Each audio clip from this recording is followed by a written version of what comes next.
After spending the first 2.5 years pro with Star Racing Yamaha, Nick Romano has moved over or has announced that he is moving over to Phoenix Racing Honda with a post on his Instagram saying, quote, sophomore season coming up, very excited for the future. Let's do this thing, Phoenix Racing Honda. Now, obviously, he hasn't raced all that much. He made his debut in 2022, where he finished 16th.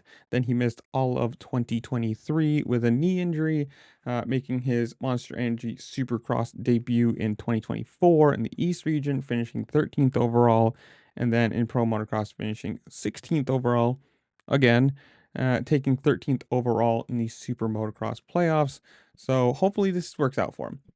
I mean, you guys say moving from the big boy super factory Yamaha to a smaller semi-privateer, semi-factory Phoenix Honda racing team. Not exactly the move you want to do, but if it's, you never know. Like a change of scenery, a change of bike may be good for him. Hopefully, knock on wood, he stays healthy, he does well.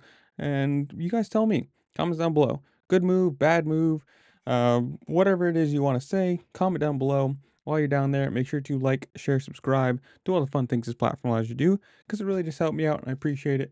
And with that, I'll see you later. Peace.